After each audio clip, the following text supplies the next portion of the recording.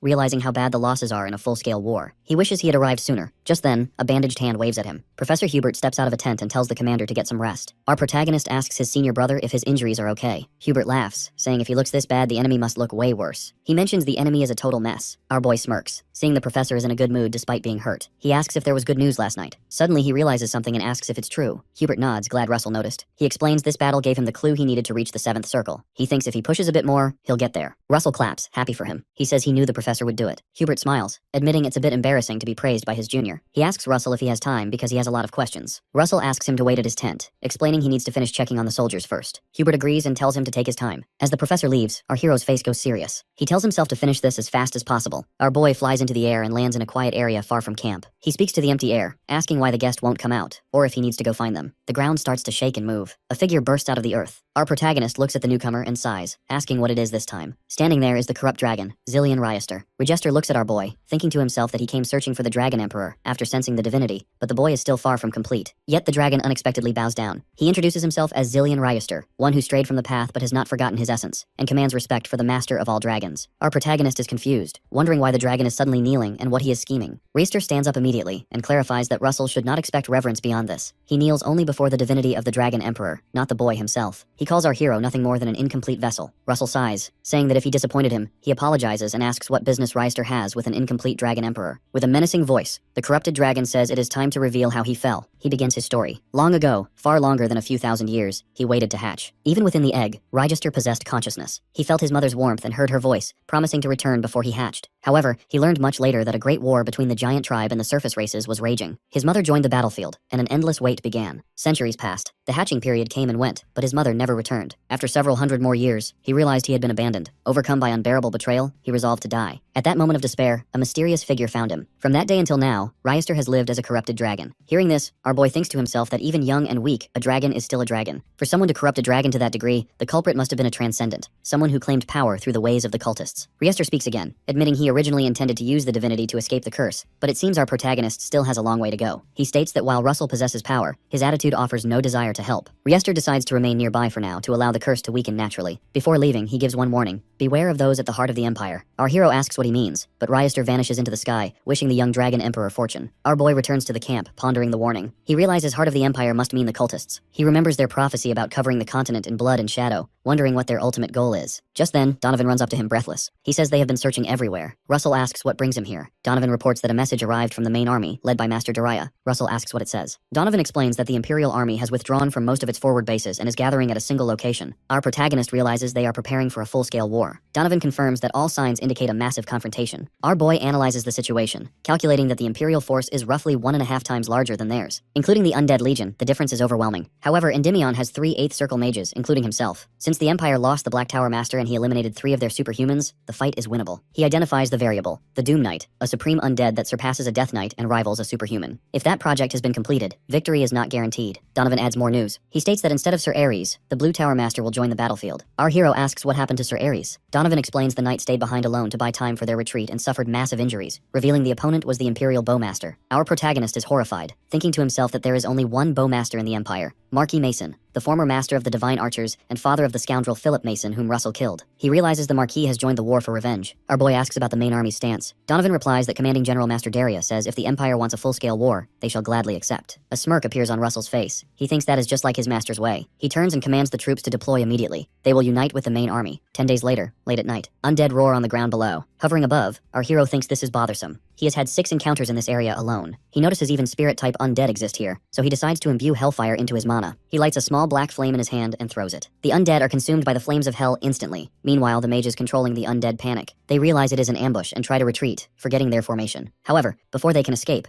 One of the mages is struck by a beam of blue light and falls. The others shout in fear, realizing their position is exposed. They try to run, saying they are doomed. Our protagonist uses Gimlet of Ice, striking them down one by one. He lands, looking at the carnage and says it is over but feels confused. He thinks to himself that he cannot understand their strategy. If they are gathering forces, why move through such an exposed canyon? It feels almost as if they want to be intercepted and killed. Meanwhile, at the Britannia Empire Imperial Palace, the fifth prince stands in front of Thanatos. The prince complains that he expected to need more time, calling the process tedious. Thanatos apologizes, explaining that after elevating Bismarck as king of Endymion, they attempted to use him as a trigger for the war, but the rebellion failed and delayed the plan. The fifth prince tells him not to be troubled. He declares that phase 1 is complete, noting that with Endymion behaving exactly as planned, enough blood has been spilled across the empire. He lists the sources: the civil war disguised as a succession dispute, and the blood sacrifice used for the undead summoning. Thanatos confirms that the setting of the coordinates is now complete. He states that all that remains is the final sacrifice and the death required for the advent. The fifth prince smiles chillingly, declaring that when the appointed time arrives, Thanatos shall be reborn as something new. He vows that in the place of the fallen demon realm, he, as the apostle of God, shall bring the end upon this land. At Endymion 5th Corps camp, Russell emerges from his tent. Baron Donovan spots him and offers a box of food, pointing out that it is his 8th sortie and suggesting he not overdo it, reminding him to at least sleep at night. Our boy, however, says he wants to say the same to him, believing the Baron is pushing too hard lately. The Baron insists he cannot rest when the commander-in-chief is fighting. He then gives him the food prepared especially for him. Knowing Donovan made it himself, Russell feels grateful. Soon, Pepper gives a signal after spotting enemies. Therefore, our protagonist immediately leaves to take care of them, advising the Baron to rest well. Our boy disappears, but Donovan feels worried seeing his resilience, wishing for him not to shoulder everything alone. Later, our hero is seen fighting the enemy with Pepper. He unleashes Cryonova and then Gaia's Thorns to take care of them. Then, he orders Pepper to finish them off, so Pepper releases flames and eliminates the rest. They take care of the enemies until dawn, eliminating around 700 or 800. No matter how many they destroy, they just keep coming. Still, they successfully cleaned the area, as our hero praises the work of Pepper and Sherbet. Using his strength all night, he feels very hungry. Therefore, he sits down and opens the box Donovan gave him. Then he turns towards Riester, offering to share food with him and wishing to ask something. Riester comes down, calling this ridiculous, and coldly reminds him they do not need food. He walks in for being a dragon emperor who does not even know that. Still, Russell points out that plenty of dragons like to eat and throws a sandwich towards him, hurting that he could call it luxury food as he feeds Pepper. On the other hand, Riester reflects internally that these kinds of guys bring shame to dragons. Finally, he sits down beside our boy. He asks what he wants to know. Our protagonist asks if he was talking about the cultists when he mentioned the ones deep within the Empire's heart, and if one of them corrupted him. But Riester says he cannot tell him that. He explains that even though the curse is disappearing little by little, he still has not escaped from that particular person. Our boy comes to know that it is actually a curse with a strong domination ability. Riester adds that if it were possible, he would instantly rip apart his own heart, but he cannot even die as he wishes. He stares at our boy, stating that if he had awakened completely, he would have been freed from the curse. Unexpectedly, our hero apologizes about that, but deep down reflects that Riester is demanding in a way that implies it is his fault he is cursed. Eating his sandwich, he reflects internally that their conversation earlier made it clear how he does not know how this dragon has survived for thousands of years. But one thing is clear: the person who cursed him is one of the cultists. Riester gets up, pointing out that the curse is thinning even with his paltry divinity. He tells him not to let his guard down, as that man is not someone to take lightly. Russell then thinks he does have a chance at victory, but Riester has disappeared, as always, after leaving incomplete information. But then he notes that he finished the sandwich before leaving. Later, our hero, along with his comrade, finally arrives at Endymion main army camp. Their numbers are around 300,000, and they could even wipe out a decent-sized country in just one night. But Russell points out that their opponent is the Empire. Their power is likely superior, but it all depends on how they set the board. Our protagonist soon finds out that the main army has spotted them. He is stunned to see that they have come personally to welcome them. It is Master Daria and Olsen. Soon, Olsen tightly hugs the two of them, happy to see them after a long time. Then he comments about the letters they sent, which had nothing but reports. Plus, he reflects that they have captured the impregnable Trivan fortress and ruminated many powerful warriors of the Empire. Our hero reacts humbly. Then Olsen turns to his comrade, noticing how much he has grown. Plus, his mana density is now on a completely different level. But the comrade also answers humbly that he has only learned the first hints of a new realm. Master Daria advises Olsen not to bother them, as they have just returned from a long journey. Then she turns towards our boy, asking if he found something unordinary on his way here. Russell reports discovering multiple hordes of undead beings led by cultists. He believes they are gathering for a full-scale war, and are stationed not far from their main camp. When the Master asks how he is so sure, he mentions that he can feel the distance and their death energy. Master Daria reflects she did not mention it until he just did. She internally admits that he has grown even while he was away, thinking he might have already surpassed her. 3 days later, the Beastkin army arrives under the command of Muya. Muya gets excited to see our boy. The elf army also arrives at the main camp. Turns out both arrived at the same time. Grabbing the opportunity, Muya starts teasing the elf by calling her long ears. But Russell comes between them to stop them from fighting. He then thanks the elf leader for joining the war, believing that as a leader, it must not be easy to take such a decision. But the elf leader says that this is a war that will also decide the future of their race, so she thinks it is important for them to fight together. Listening to her statement, Muya gets furious, insisting our hero not to forget her and the Beastkin. Then our protagonist nods, revealing that he is truly grateful from the bottom of his heart. Muya suddenly notes how strong he has become, clearly sensing his overwhelming aura. But our hero is turned to see her noticing the change in him caused by divinity. He puts his hands together, remarking that it is fortunate for them to make it all the way here in time. Then he tells them to follow him because the commander-in-chief is waiting. Later, in the meeting room, everyone is present. The master remarks that all of Endymion forces, the Beastkin, the Fairy Race, plus all the support armies from Kiel and the Naza Alliance have gathered in one place. Therefore, she finally announces the beginning of the final strategy meeting that will decide the future of the continent. Pepper is out gathering information on the enemies. While in the meeting, Russell reports that they have identified the Empire's troops, 2,000 soldiers per pawn, making over 1 million in total. Frightened, another leader adds that the undead number roughly 400,000, bringing the total to 1.4 million troops. Seeing his face as if he is facing death, Master Daria slams the table, reminding everyone that it is a full-scale war after all. She plans to split their forces into 3 parts, 1 in the front, while 2 take the left and right. The front will buy time, and 2 flanks will encircle and wipe out the enemy army. Our protagonist thinks it is risky, but there is nothing better than this plan. Daria decides to take the front. The right flank will be under the command of the Spear Tower Master, and the left will be under the command of our hero. The Beastkin will take the front with Daria, and Manhwa will strike the enemy's rear. They just need to decide the day to take action. But unfortunately, her speech gets cut as they get attacked by the forces of the Empire. Standing in the distance, a man under a cloud comments that going after the commander is surely too much, but he shrugs it aside, knowing this was just the signal flare announcing the start of the war. With that, he decides to eliminate the Allied forces. Chaos erupts in the main army camp as they realize the attack is from the Empire. They immediately start picking up weapons while moving the wounded. The Spear Tower Master never expected the enemy to launch a surprise attack at their main camp, but Daria states they want to make sure reinforcements cannot rest properly. Meanwhile, our boy reflects that if their troops had moved, Pepper would have spotted them and warned them. Through Pepper, our protagonist spots a group of highly skilled people on the enemy side. Therefore, he immediately reports that the attack was done by the Empire's superhuman, and their troops have also started to move. With that, Daria immediately orders everyone to act according to the plan. The Beastkin, along with the 1st and 2nd Corps, are ordered to assemble in the front of the main camp. The 3rd Corps is ordered to move to the east, while the 5th to the west gate, and so on. With that, the war finally begins. A horde of undead comes their way. Muya dashes forward confidently and lands right in front of the enemy soldiers. After gathering energy, she charges forward with great force, trying to land a heavy blow. Unexpectedly, she skids back forcefully, making a crater in the ground, remarking that these soldiers are worth fighting. She is now fired up to eliminate the incoming enemies, who also come at her at once. From a distance, our hero is stunned to see her overwhelming power in battle. Deciding not to lose, he decides to attack the enemies with his own Grand Warfare magic, as they have attacked them with Grand Warfare magic. He unleashes Russell Raymond Originality, Falling Sun, and as a result, the enemy side fills with loud screams. Meanwhile at the front, Daria notes the overwhelming number of enemies. Flying in the air, she decides to help out, unleashing Daria White Originality. As a result, a huge colossal beast images under her control. The presence of this being spreads chaos among the enemy soldiers. Therefore, they decide to use their mage corps to tackle her. Soon, an overwhelming power emerges from the enemy side, which disturbs the colossal beast. A man under a cloak emerges, emitting an overwhelming dark aura, muttering that death is the completion and end of life, so there is a need to worship death. The man is none other than the Dark Master, Roderick Armstrong, but he is now emerging as an undead. Daria already felt a familiar aura coming her way, and now realizes it is really him. She heard he was executed by the Emperor, but never expected them to meet like this. He was her rival with whom she had never reached a conclusion in a fight. It is shameful that things have turned out this way. She states that her fire carries the qualities of snow, the magic that goes against the laws of nature. Daria Snow White. Ultimate magic, Snow White. Then, she unleashes an overwhelming amount of magic to tackle her old rival. Meanwhile, on the other side of the battlefield, the soldiers fight the undead army, deciding to aim for their heads. But soon, a giant monster comes and is about to land a strike on a group of soldiers. Fortunately, Olsen comes in, countering its attack with his own flames. After landing a blow, he remarks how good he feels after hitting those enemies. This is the reason why he loves close combat fighting. As soon as he decides to turn them into powder, a green lash appears out of nowhere and strikes him hard. As a result, Olsen is sent flying across the battlefield. Luckily, our boy spots him and immediately dashes out to grab him. After grabbing him, he asks what just happened. Olsen says he does not know clearly, as it happened way too fast and he was barely able to block it, but it felt like a sword strike. Soon another green lash attacks both of them, but Russell saves them by making a shield. Olsen wonders if it is the work of a swordsman. Seeing the culprit, our protagonist is surprised, commenting that the pagans have actually succeeded. The person behind the green lashes is none other than a Doom Knight, a top-ranked undead that rivals an Archlich. Russell decides to take care of the Doom Knight, suggesting Olsen go to the front line. Olsen turns, telling our boy to be careful. Soon the Doom Knight starts emitting an overwhelming aura. Our hero clearly senses the increase in his power, thinking it is the doing of the cultists. Then the Doom Knight dashes forward at full speed. Seeing him approaching, Russell unleashes Flare Cannon. However, a green lash similar to the earlier one emerges, coming for our boy. Annoyed, our protagonist summons his weapon and counters the lash with both hands. Unfortunately, the Doom Knight sends a number of lashes his way, resulting in a huge blast. As soon as the knight lands on the ground, our hero comments that his attacks feel familiar. The knight is stunned to see him survive, but Russell continues, thinking it is a cursed connection because he has found out that this Doom Knight is actually McCrae Hughes. Then he activates his ultimate magic, second form, Flame-Tipped Spear, deciding to put an end to this connection. Soon, both of them are exchanging blows as the fight intensifies. While countering an attack, our protagonist thinks this has happened because McCrae Hughes is the material used. Our hero considers him the best swordsman he has fought so far, although this time he has picked the wrong opponent because he is fighting a mage. Sliding back, our boy unleashes his skill, Frostblind, followed by Shock Bomber. After receiving a heavy blow, the Doom Knight skids back uncontrollably. Then Russell strikes him with his Mjolnir of the Thunder Giant. As soon as he is struck by the lightning, our protagonist spots his mana core sustaining his life. With that, he throws a burning spear towards his opponent. However, the Doom Knight Knight counters the spear with his sword. Right at that moment, Russell unleashes Stormrider Rocinante, and as a result, the mana core of the Doom Knight completely shatters apart. With that, the cultists lose their mana link in panic, as they never expected an 8th circle mage to be taken away like this. Meanwhile, our hero keeps firing attacks. As he fires off Blaze Judgment, he wonders if it is finally over. Lying on the ground in poor condition, a cultist murmurs that their trump card was not the Doom Knight anyway. Russell demands to know what he means. Out of nowhere, a bullet-like projectile passes by, injuring his cheek. Our boy's eyes widen as he sees Marquis Mason standing against him. Mason greets Russell by his title, explaining that he never intended to join this war, plus he had no interest in fighting along with cowards. The reason for him joining is to earn merit. Recalling the past event regarding his son, he admits he was pathetic, but he was still his child, and he even passed down his family heirloom to him. But soon he found his corpse, so mangled that even he could not recognize his face. Saying that it is common for sons to avenge their fathers, he is now using his weapon to avenge his son. Mason believes Russell understands how he feels. Soon he launches an arrow towards our boy. The speed of the arrow is beyond our protagonist's imagination, and each shot feels as heavy as 1,000 pounds. This is the power of the continent's greatest bowmaster. Our hero forms a round shield around him to protect himself, but still gets blown away by the intense pressure. He opens his eyes, focusing. Seeing the high number of arrows coming his way, Russell unleashes lightning web. Some of the arrows get stuck by the lightning. However, a high number of arrows still approach. Going forward while dodging the arrows, he unleashes Plasma Blade to counterattack. Meanwhile, Mason continuously fires his arrows to counter the attack completely. Russell never expected him to counter a grand warfare magic spell and make a path through it to escape. He is astonished to see an archer reaching the realm of a transcendent. In that case, our hero activates Dragonification, Crown of Solomon, Ultimate Magic Second Form, Flame-Tipped Spear. He tells Mason to stop beating around the bush and start fighting for real. Sitting somewhere, Mason repeats his words mockingly, but internally he reflects that it was impossible with his strength alone. With eyes of revenge, he starts activating his magic, deciding to do exactly according to Russell and go all out. Mason activates Hermes' leather shoes. Seeing the overwhelming power of this move, Russell is a bit stunned. Soon after, Mason calls out his sun god Apollo's arrow, aiming towards our boy. Noting that both moves are divinities from Olympia, Russell admits internally that this fight will not be easy. Mason dares him to dodge this god's arrow as he releases it. The scene shifts to the front line, where they are holding the formation, fighting by risking their lives. After taking aim, Muya throws her spear towards the incoming enemies, calling them weaklings and wanting them to entertain her more. Meanwhile, at the right flank, Olsen does his best to counter the enemies. On the left flank, the Spear Tower Master unleashes Hemingway Melville Originality, White Horse, and Sea Bubble. But soon he sees a huge blast in the nearby area and knows who is in that direction. The blast was actually from the front line, and shockingly, Master Daria is kneeling on the ground in very poor condition. While breathing heavily, she curses her opponent, remarking that he gave her so much trouble when he was alive, and he is still giving her trouble after his death. But she still has not given up,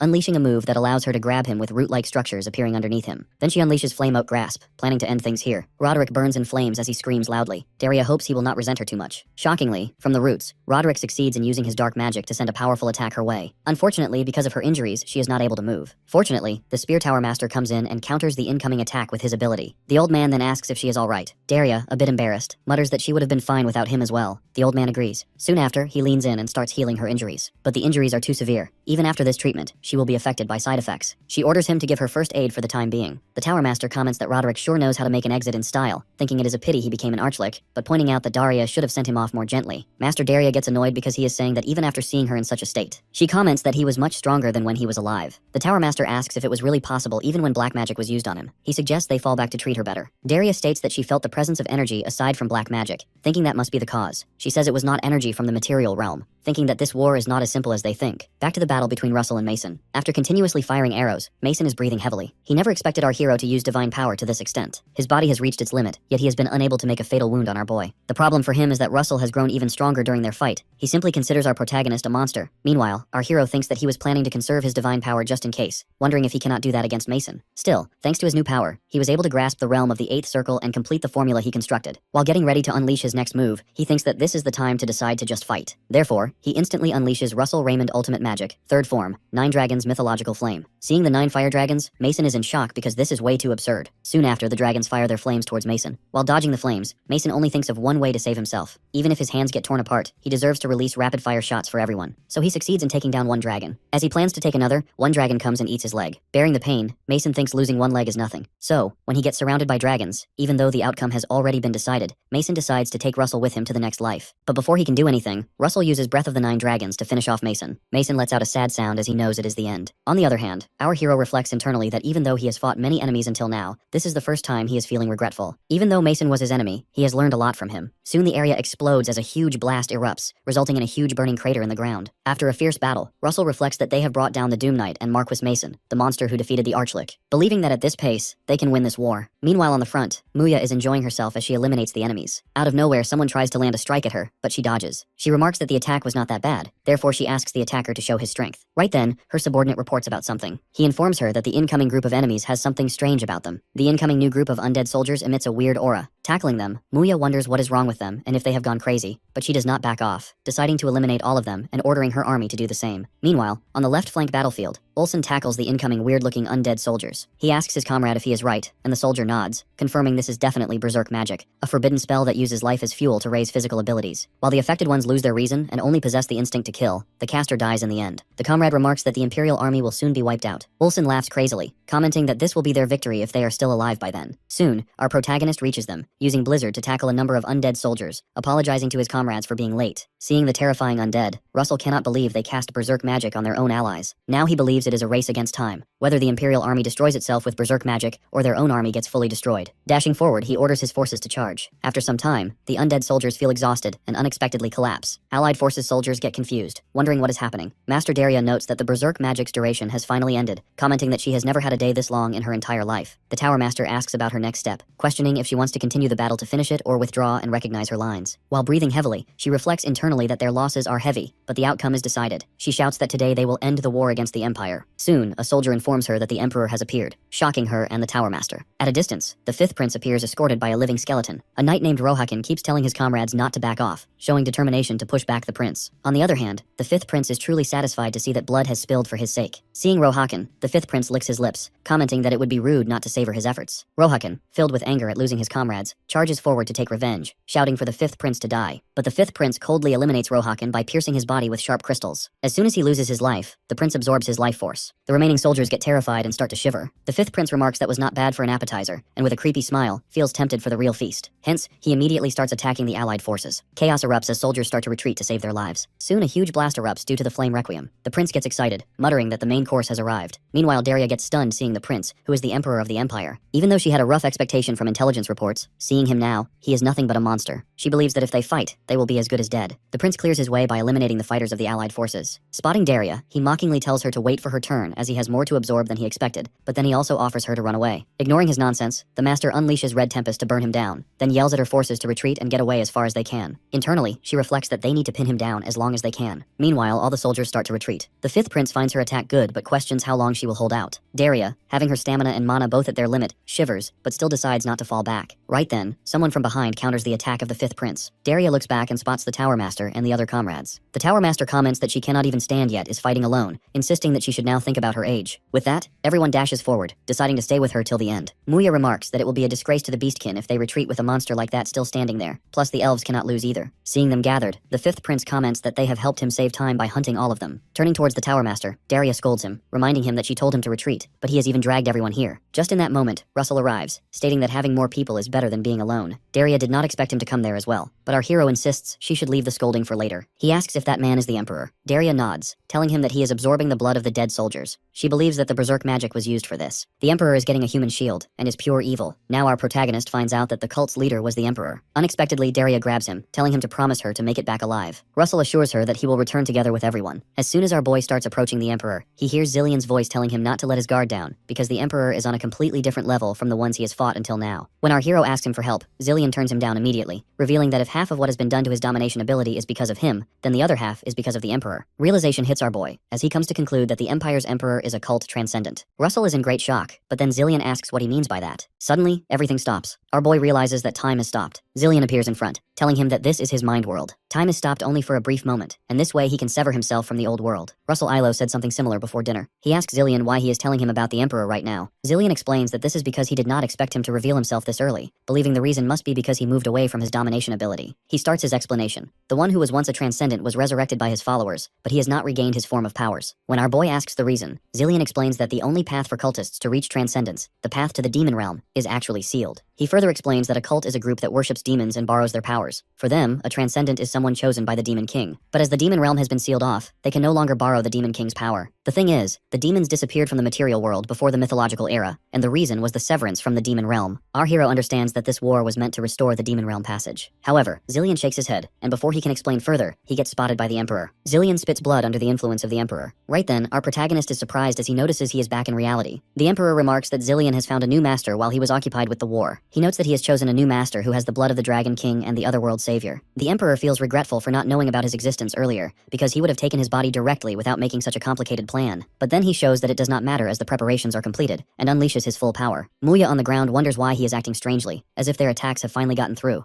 But her comrade shakes his head, pointing out that from this point, it truly begins. The Emperor activates Eye of Gorgon, tempted to experience more fun. On the other hand, Zillion on the ground coughs blood, internally thinking that the situation has gotten out of hand because the Emperor said all preparations were complete. He wonders if he has use of him. Just then, our protagonist approaches him, asking if he is alright, but Zillion does not understand why he is here. Russell explains that he noticed he coughed up blood and disappeared, which is why he came. He reminds him that half of his heart belongs to him. Being held by our boy, Zillion starts explaining the hidden objective of the Emperor. He reveals that the Emperor has made a contract with an existence from another world, not from the demon realm, so that he could reclaim his lost power. Our hero is not able to digest this information. Zillion confirms again, revealing that it was a god that devours the world. The Emperor's plan is to reincarnate that god into this material world. Our protagonist gets a chill, hoping that it should not be the god he is thinking about. Meanwhile, dark figures emerge from the Emperor's side. Tackling those figures, the elf comments that this is actually ancient cult magic. Even a small injury can damage one's soul. However, Muya thinks it is easier said than done. Just then, Daria unleashes her Flame of Muspelheim, Flameflower Dream, to eliminate the incoming figures. Then she reminds the Yellow Tower Master to stay focused, as there is no way to dispel this curse. The Emperor gets amazed at Daria for burning those astral bodies with her flames. Suddenly, the Spear Tower Master comes in, grabbing the Emperor by his abyssal snare. After that, he yells at Muya to take action. Therefore, she dashes forward and lands a powerful punch at the Emperor's face. Noting that she is the Beast King, the Emperor considers it insignificant. He immediately frees himself from the abyssal snare and also sends Muya back forcefully. Then he decides to devour her, sending more dark bodies her way. Fortunately, our hero makes his entry, attacking with his Flame of Destruction. Seizing the opportunity, he carries Muya and makes sure she is safe. Seeing him use Hellfire, the Emperor's interest in our boy grows even more. On the ground, our protagonist instructs Muya to stay back, or else she might get hurt in the fight. Muya follows his order. Then he unleashes Russell Raymond Ultimate Magic First Form, Crimson Moon Fire Realm, and burns the Emperor. Regaining his composure, the Emperor notes that this move automatically attacks targets that are hostile towards the caster. Admitting that it is difficult to deal with, he disposes of the flames using his Dark Aura. When he gets confident counting those kinds of attacks with ease, our protagonist soon reaches near his face with his weapon. The Emperor, in panic, barely counters the attack. When the Emperor opens his eyes, all of our hero's comrades are ready to launch their attacks simultaneously. Now the Emperor wonders if the previous attack was meant to blind him. Right in that moment, everyone starts firing their attacks. Daria unleashes Daria Snow White's ultimate magic, Avalanche's Fang. Meanwhile, the Spirit Tower Master fires Hemingway Melville's ultimate magic, Absolute Zero. The Yellow Tower Master also unleashes his special move. In the meantime, Russell fires Dragon Breath. All of those attacks end in a huge blast. After some time, as the flames disappear and there is only smoke, our boy feels way too hot. It was his first time using Dragon Breath. His lungs smell like fire, and he believes that with attacks of this level, the Emperor should be eliminated. But his thoughts get cut off as he hears the cough of the Emperor. Shockingly, the Emperor, with mild injuries, stands in front of them, furious at them for leaving a scratch on his body. Everyone is shocked seeing him alive. Meanwhile, Muya, lying on the ground, comments that it is an absolute monstrous figure. She thought that they would at least be able to give him serious injuries. Being furious, the Emperor comments that they have steeled themselves for this, declaring that now he will eliminate them all in the worst way. The Emperor starts emitting an overwhelming amount of dark energy, confusing everyone else. Russell recalls that it is almost identical to the one that attacked the Spirit Realm, as he can also feel faint divinity from the Divine Dragon King. After releasing that amount of energy, the Emperor's hair has turned black. Observing how the events have turned, Muya immediately grabs our protagonist and starts running in the opposite direction, advising him to run away if he wants to live. From behind, Master Daria orders Niccolo to do his job, so Niccolo tells them to get away as he decides to take care of things, immediately unleashing his ability, Gaia's Rampart. But the Emperor, standing opposite, smiles because he knows it is already too late for them. Ultimately, both of their energies collide, resulting in a huge blast. As the smoke disperses, we see the ground has been completely destroyed. In the distance, everyone is lying unconscious. Russell asks if everyone is alright. Muya mutters that she is fine. Looking towards Niccolo, our protagonist finds him lying unconscious on the ground in a terrible state. Therefore, he instantly rushes to check on him. But unfortunately, Niccolo does not respond at all. Soon the Spirit Tower Master and Daria come in. The Tower Master thanks Niccolo for saving their lives by risking his. When he starts planning to give him first aid, our protagonist informs him that it is already too late because he has passed. Both Daria and the Tower Master get sad about losing their old friend. In the meantime, Russell starts moving ahead. Muya approaches him, asking what he is planning to do, insisting that they should retreat and regroup. Our protagonist wants to do that, but he cannot because of the ongoing situation. On the other hand, the Emperor unleashes more dark energy as he internally curses dragons. He swears to eliminate them in the worst possible ways, deciding to eliminate Russell first. As soon as he comes near our boy to land an attack, our hero instantly orders Pepper to activate Spirit Clothes, determined to stop this enemy even if it costs him his life. So he instantly attacks the Emperor with his ultimate magic second form, Flame-Tipped Spear. Internally, our protagonist knows that if he does not do anything, everyone else will die. Soon they start exchanging powerful blows. The Emperor is getting the upper hand in the fight as our boy struggles a bit. Closing the distance, the Emperor lands a powerful piercing blow, but instead of Russell, Zillion receives the blow as he comes between our hero and the Emperor. Both of them are shocked. The Emperor curiously asks what he is trying to do. Our boy starts shivering seeing Zillion getting the blow instead of him. Zillion smirks, commenting that he let his guard down even when he told him not to. Meanwhile, the Emperor calls him an idiot, remarking that he chose to die like a dog even after enduring all those years. With that, he decides to send them both to the afterlife together. Hence, he unleashes yet another powerful move. But before he can fire that, the Spear Tower Master grabs him with his Leviathan's grip. Freeing himself from the grip, the Emperor lands on the ground, annoyed. Soon he gets attacked by Daria's flames. Their forces again reunite as they do not want him to underestimate them. While deciding to cover her, the elf advises Muya to go as wild as she can. Meanwhile, Russell is sitting beside Zillion, asking why he did that. But Zillion shrugs it off, recalling his past days. He explains that even though he was born with a dragon's bloodline, he never lived a life worthy of a dragon. After being branded as a corrupted dragon, he hid himself his whole life. Eventually, he became a servant of the cultists to survive. Back in the present, Zillion offers Russell a horn.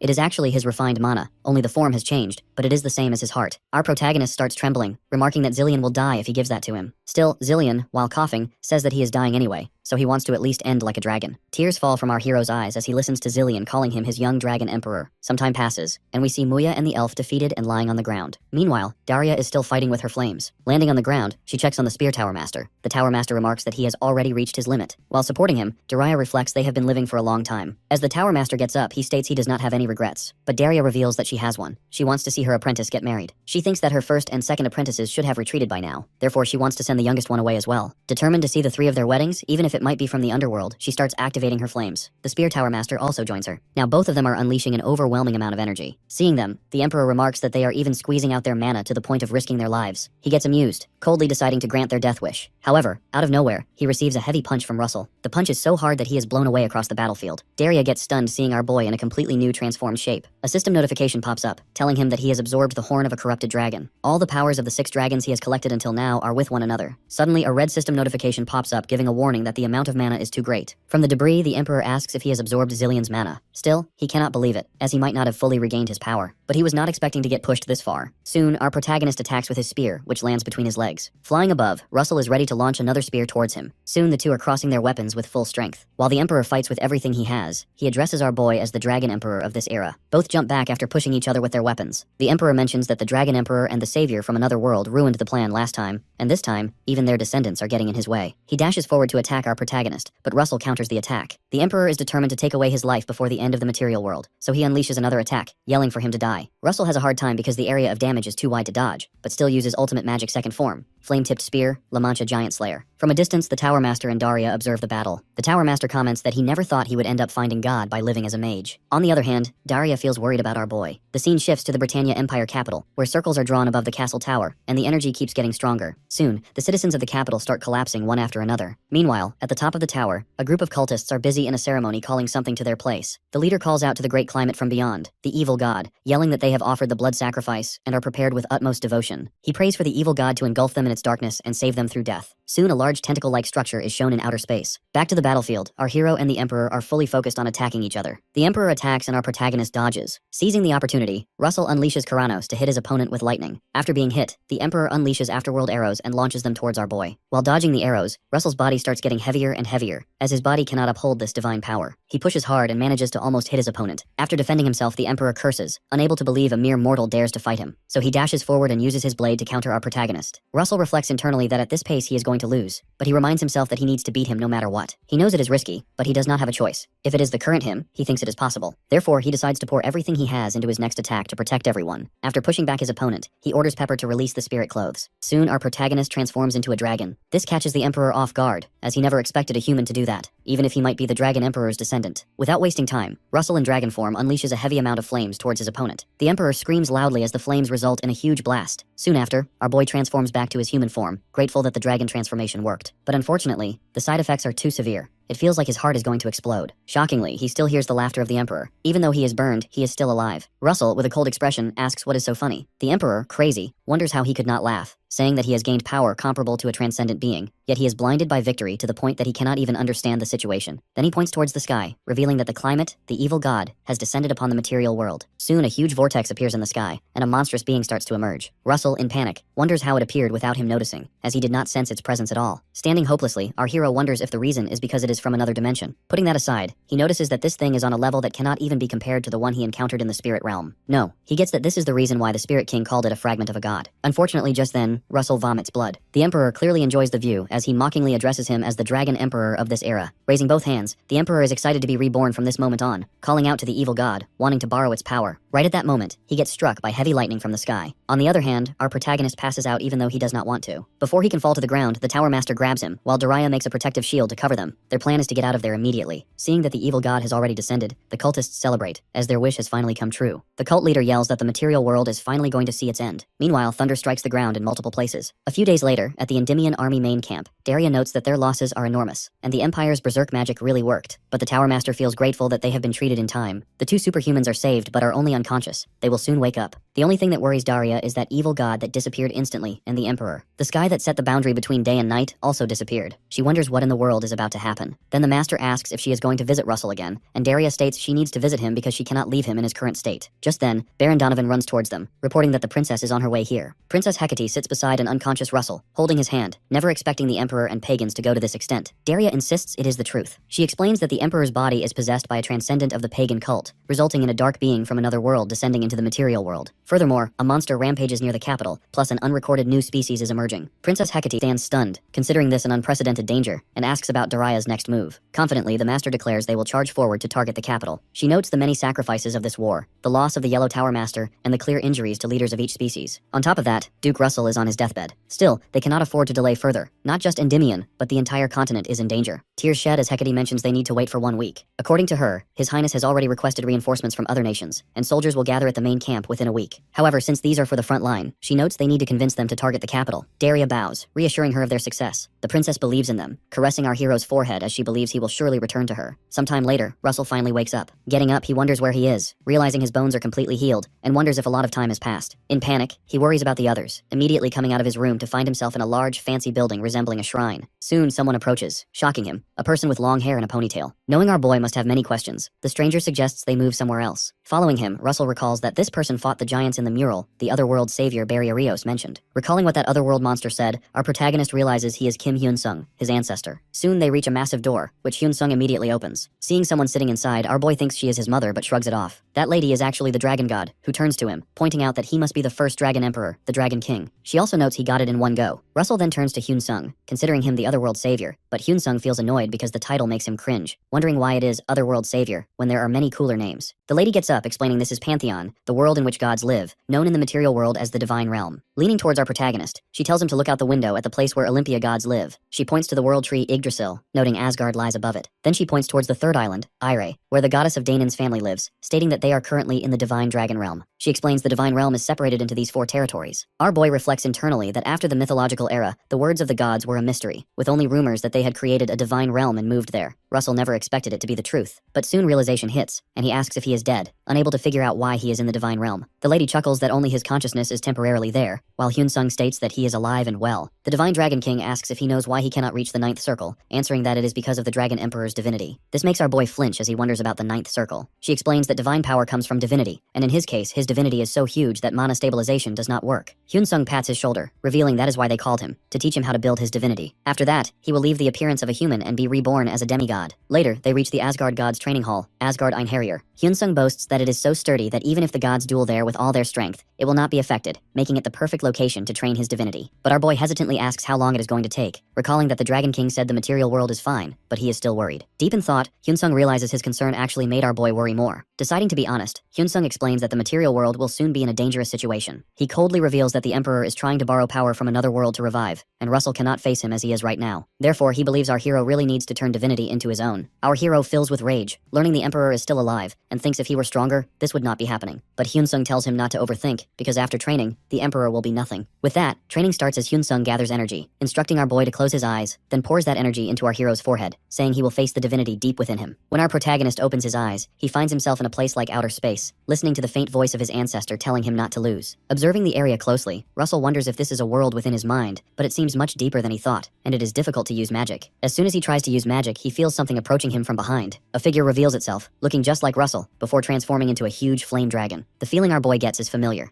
the same one he feels whenever he uses his ultimate magic. He realizes this dragon is actually his divinity. Unexpectedly, the dragon unleashes flames against Russell. After dodging the flames, our hero understands what his ancestor meant by telling him not to lose. Thinking he cannot disappoint him, he unleashes Ultimate Magic Chapter 2, Flame-Tipped Spear, firing it towards the dragon, determined to take the reins by force. On the other hand, Russell's real body in the training hall starts emitting powerful energy. Hyung-sung points out that it has begun, while the Dragon King feels worried. 1 week later, Daria and the Tower Master visit the tent of Russell, where Princess Hecate is also present. Daria informs her that they are departing. When Hecate stands to see them off, Daria refuses. With respect, she reminds the princess that they cannot leak the fact that she is here. After bowing, the two visitors offer their advice. Unexpectedly, Hecate hugs Daria tightly, telling her to take care of this nation. With tears in her eyes, Hecate says that she is her dearest friend and most loyal subject, and therefore she wants her to return safely. Daria understands and assures her she will do her best. As she leaves, she tells Hecate to take good care of Russell. Outside, the whole army already waits for their commander-in-chief, Daria. Olsen greets her and reports that both the main and supporting forces are ready. Daria announces that the alliance of day and night has gathered in the name of justice. She declares that they will now defeat the source of evil, the imperial capital, and recover a blue sky. With that, she leads all forces toward their destination. This is the charge of the Night and Day Continental Alliance. Meanwhile, our protagonist is fighting the dragon with a spear in his hand. He counters the beast with his La Mancha explosion flag. The dragon growls while our boy thinks that he doesn't have much time. Therefore, he needs to hurry up and take care of the creature. Our hero reflects that it is difficult because this dragon always knows his attack pattern. However, he believes his attacks are working now. Each time the dragon is damaged, it shrinks in size. The main problem is that his stamina and mental energy are limited, so he cannot continue like this for long. To end things quickly, Russell charges forward holding his spear. When the dragon attacks, our protagonist jumps off and unleashes Russell Raymond, Ultimate Magic Transformation Crimson Binding Chance. As a result, the dragon gets caught in the chains. Now our boy needs to fold out. He has used most of his power on that scale, so he must end things right now. As he pulls the chains, the dragon roars and tries to escape, but soon it gives up and lies on the ground. This makes our hero wonder if he has finally defeated it. He feels as though he is training a wild beast. Before he can do anything, Russell is surrounded by flames and struggles to open his eyes. All the flames start to gather inside his heart. He notes that the divinity is entering his body, and his mana meridians feel as if they are being washed by this divine power. Absorbing this power makes our protagonist scream loudly. Soon he finds himself lying on the ground. When he gets up, Hyun-sung congratulates him. Sitting in front of him, the ancestor asks how he feels after obtaining the Dragon Emperor's divinity. Our boy answers that he can feel divine power everywhere throughout his mana meridians. Then his ancestor suggests checking his circle with his mana. As told, Russell checks his circle and finds he has reached the 9th circle. He reflects that when humans go beyond being immortal and reach the stage of transcendence, it is something that has not happened since the mythological era. Our hero feels grateful to reach this level. However, his ancestor reminds him not to be so touched. Hyun-sung explains that because he has gained control over his divinity, he has naturally reached the 9th circle. He states that our protagonist should have reached it earlier, but his mana and divine power were colliding. Furthermore, he remarks that Russell is different from ordinary transcendence, as he has divinity in his body. Our boy then realizes something. Hyun-sung nods and says he has become a half-god, a demigod. Our hero doesn't believe it, as he cannot feel much of a difference. His ancestor explains this is because he has not used his true power yet and calls someone over. A group of gods appear. Hyun-sung explains they will train him for the time being, as they are war experts even within the divine realm. Russell thanks his ancestor for the consideration, but says he needs to return to the material world as soon as possible. The ancestor says he does not need to worry and reveals only 1 month has passed. Our protagonist freaks out, demanding to know why he was not told earlier. Hyun-sung points out that time flows differently in the divine realm. 5 days here is just 1 day in the material world. Therefore, only a week has passed in human time. Furthermore, they are keeping an eye on the material world and still have time. Hyun-sung leaves him in the hands of the other gods so he can train without worry. Taking him away, the gods get excited to finally warm up for the first time in a while. The scene shifts to the material world, at the Britannia Empire Rocky Mountain near the imperial capital. Weird monsters lurk in the area. The elves from the Day and Night Army take care of those monsters. Emilia notes those fallen humans were trying to run away before the monsters could catch them. But unfortunately, this ancient magic cannot be avoided. All the villages there were targeted. Now the problem is the remaining new monsters they will encounter as they get close to the capital. Emilia is called over by someone. She instructs Alan to follow her. Reaching the front, her subordinate points towards something. Both Alan and Emilia are shocked. In front, they see a huge black egg surrounded by all sorts of monsters. They wonder if those monsters are worshipping the egg. When Alan asks what it could be, the subordinate also does not know exactly what that thing is, but he is sure of one thing. If that thing wakes up, it will be the end of their world. In the divine realm, a god remarks that 3 months have passed, and Russell does not appear even slightly tired. Hyun-sung nods, boasting that our protagonist is indeed his descendant. While fighting a god, our boy feels he is becoming adept at handling divinity, yet he remains unsatisfied. When he receives a collective blow from the gods, he struggles momentarily. One of the deities notes that our hero still cannot fully withstand their combined might, prompting Russell to demand they all come at him at once. One god refuses, pointing out that our protagonist has already become their equal. Therefore, further training seems meaningless. Russell does not back off, asserting that he has only just reached the point of using his divinity freely. At that moment, Hyun-sung intervenes, noting that awareness of one's own lingering deficiencies is proof of growth. Stating that all things have stages, Hyun-sung suggests our boy take a walk outside. Later, while they walk, the ancestor reminds our hero of the old adage, know the enemy and know yourself to win every battle. With a smile, he asks our protagonist who his enemy is and what they seek. Russell reveals the foe is a cult transcendent who, after the demon realm passage was sealed, made a contract with an entity from another world to recover a lost power key. Shockingly, Hyunsung reveals that this enemy was once his own apprentice. Our hero never expected this revelation. His ancestor explains that the man's name is Vlad Draculea. When they first met, Vlad was a child who had lost his family to war and stood on the verge of death. Hyunsung took him in and taught him magic. Vlad was a genius, reaching the level of a tower master before reaching adulthood, but his outstanding talent eventually became poison. When he found himself unable to break through the wall of the transcendent after many years, he fell into despair. He compared himself to his master and tormented himself endlessly. As time passed, Vlad fell deeper into darkness and refused to listen to reason. In his vulnerable state, he gave in to temptation and became the first cultist to truly ascend as a transcendent. Soon after, a war broke out between the gods and the demons. The gods won and sealed the passage to the demon realm. Having lost his source of power, Vlad took advantage of the aftermath, remained in the realm, and stole Hyunsung's body. Our protagonist struggles to understand why he would do such a thing. His ancestor explains that Vlad likely intended to raise his own rank using the divinity stored within that body. Our boy now understands why the enemy turned black. When it was said that Vlad put on a shell, this was the meaning. Russell reflects that Vlad found a fragment of Hyunsung's flesh in the material world, as a clue to track down an existence from another world that could restore his power. Hyunsung states that after reclaiming his complete body and lost power, Vlad is now on the verge of revival. Hearing this, our hero requests to return to the material realm immediately, believing his higher realm of power will allow him to handle the divinity needed to stop Vlad. However, his ancestor reveals this is impossible, stating that with his current power, there is no chance of victory. He points out that our protagonist may only stand a chance if he finishes his final training. When Russell asks to start right away, Hyunsung reveals that the final task is simply making a ball. Our boy stands with his jaw dropped, unable to comprehend the request. The scene shifts to the material realm. The Tower Master, observing the giant egg, finds what he is seeing hard to believe. He wonders if this egg is actually the Dragon Emperor. Observing the object with her ability, Daria remarks that a faint trace of Russell's divinity is mixed with an unknown energy. She concludes it truly is the Dragon Emperor. Right then, Emilia arrives to report that the alliance is ready. Their plan dictates that the moment the signal flare rises, a full-scale war will begin. In the meantime, Daria, Emilia, and the White Tower Master will move to deal with the giant egg. The operation begins as the three of them dash forward. Emilia uses her ability, Blow, calling upon the vast current that dwells beneath the sky and earth to complete her move. Seeing the massive green tornado, Olsen orders everyone to charge, recognizing the signal from their commander-in-chief. From the Divine Realm, the Dragon King sees that the war has begun. Meanwhile, our hero is trying his best to make a ball, while the Dragon King hopes his chosen descendant will do his best. Back in the material realm, Daria's group is intercepted by monsters. The Tower Master instructs Daria to leave the enemies to him and Emilia so she can press on. Daria dashes forward, planning to destroy the egg in a single strike. She unleashes her ultimate magic. Final chapter. Ensemble of the White Snow. After a massive blast, the smoke settles, and Daria is shocked to see her attack failed to leave even a scratch. Suddenly, a voice remarks that her struggle is meaningless. The egg begins to crack as an evil aura pours out. The White Tower Master watches in confusion as the surface shatters. Daria realizes they have been tricked. The man was waiting for them from the start. The egg opens completely, and Vlad steps out with long hair, feeling refreshed by his rebirth. A suit materializes over his body from his dark aura. He makes a cruel comment about their stubbornness, stating that when ruin is an unavoidable fate, their struggle is pitiable. Vlad then asks about Russell, wondering if he is already dead. Unleashing her power, Daria furiously tells him she has no reason to answer. In a rage, she activates her ultimate magic once more. However, before her attack hits, Vlad fires a powerful beam that nearly strikes all three of them. The group is terrified as Vlad remarks that he only missed because so much time has passed since he last aimed. With a mocking smile, he prepares his next move, announcing that he will not miss again.